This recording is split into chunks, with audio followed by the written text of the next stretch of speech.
All right, so imagine you're like a fly on the wall at an advanced hypnosis training. Yeah. Specifically like one that's focused on advanced conversational hypnosis, Right. led by Virginie of ACH. You know her. Oh, yeah, I know Virginie. What we're going to do is dive into a demonstration from that training. Okay. A live kind of exploration of what's known as the Emotional Trance Method. Oh, interesting. And what makes this so interesting for us as practitioners Right. is that it seems like you can get profound breakthroughs for clients with like surprising simplicity. Okay. Almost as if there's no technique being used at all. Oh, wow. And that's what's really fascinating about this. I see. So this deep dive centers on a demonstration where Virginie worked with a client, and we'll call her Lena to protect her privacy. Yeah, of course. Our goal here is to really unpack this emotional trance method. Okay. See how it works Huh. and like why it's considered so powerful. Right. Especially because it's so simple.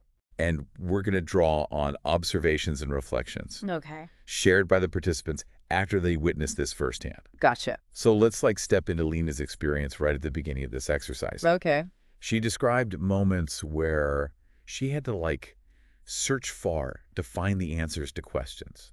Interesting. And there were even instances where, you know, she said like despite trying a response just wouldn't come. Oh, wow. She noticed the practitioner, Sukaina, seemingly like searching for something too. And this led to some discomfort for Lena. Yeah, I can imagine. And the question of like, are we even on the right track here? Right. So what's fascinating to think about is like those moments of silence, those pauses where like the immediate answers aren't coming. Right. Those are so important to the process. Yeah, I think that's something that maybe a lot of practitioners aren't comfortable with. Absolutely. It's that silence. You know, you feel like you have to fill it. Exactly. You feel like you need to be doing something. But really those spaces where, you know, Lena was searching Yeah. and her conscious mind didn't have an answer. Right. That's where the unconscious can do its work. Exactly. That deeper part of the mind. Yeah. And, you know, I think Sukaina also had this feeling of potentially frustrating Lena or like hitting a dead end. And that's really common. I bet. But even that, you know, Yeah. even that agitation, that feeling of being stuck, that's a valuable communication Absolutely. from the unconscious. It's like another layer. It is. Yeah. Explore. Okay, so then came this pivotal point Okay.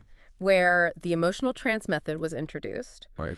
And Virginie, the trainer, shifted the focus by asking Lena about a physical sensation, Interesting. specifically in her stomach. Okay. And Lena confirmed that the sensation was still present. Uh-huh. And interestingly, she said it was still working, Oh, wow. which, you know, as we'll get into. That was like the emotional trance method in action. I see. Using that sensation as the entry point. Right. It could have just as easily been an emotion. Right. But it's worth noting that the goal at this stage wasn't necessarily to resolve the whole issue, but just to illustrate the method. That makes sense. So the beauty of this method, as shown in the demo, is really in its core simplicity. Okay. There are like a few key elements. Right. First, the practitioner mirrored Lena's own language back to her. Okay. Phrases like un contenant chaud et confortable, which means like a warm and comfortable container. Right. And then secondly, there was this consistent, gentle redirection of Lena's attention back to that sensation. Okay. And the intention driving that was to continue that attention until the sensation began to dissipate or shift. Interesting.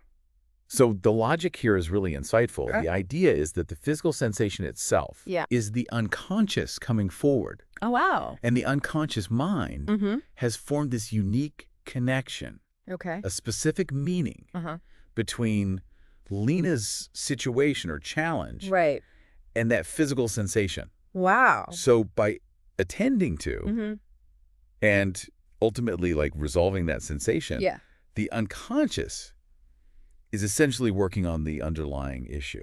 So it's like the body holds the key. Exactly. Wow. And how do we as practitioners know when that problem is shifting or resolving? Yeah, how do we know? The key indicator is the change or disappearance of the sensation. I see. It's like the unconscious giving a signal that processing or integration has occurred. That makes sense. And what's also interesting is that even though they didn't go for a full resolution, Lena herself reported that the problem was far away. Oh, wow.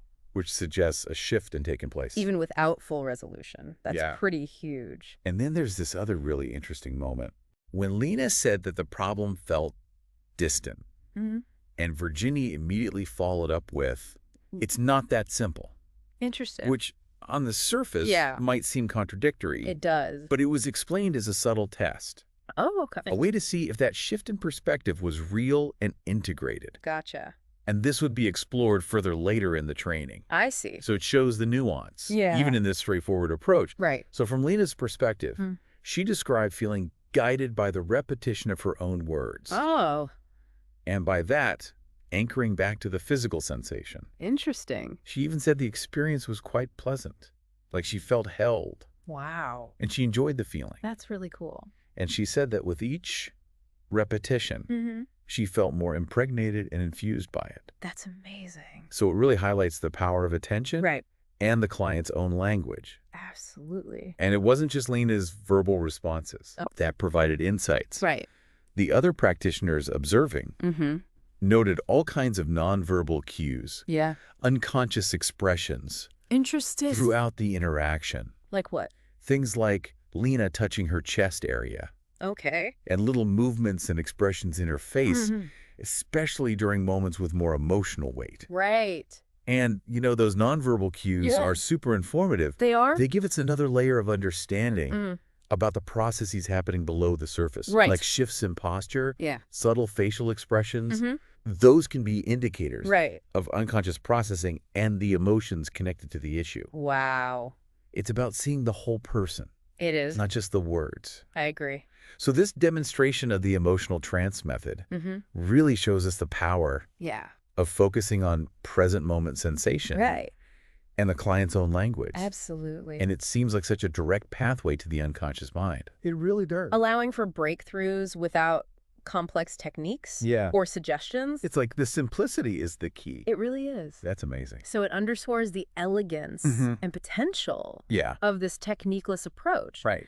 And by simply reflecting the client's experience back to them, using their own words and guiding their attention inwards, we give the unconscious space and a focal point. To create change.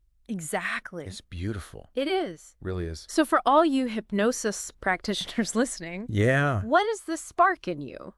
How can you become more attuned to your clients' subtle cues? The power of their felt experiences. Absolutely. And the language they use. It's so important. It makes you really think about the simple yet powerful approach. Yeah. And how effective it can be. Right. In creating real transformation. What new possibilities does this open up?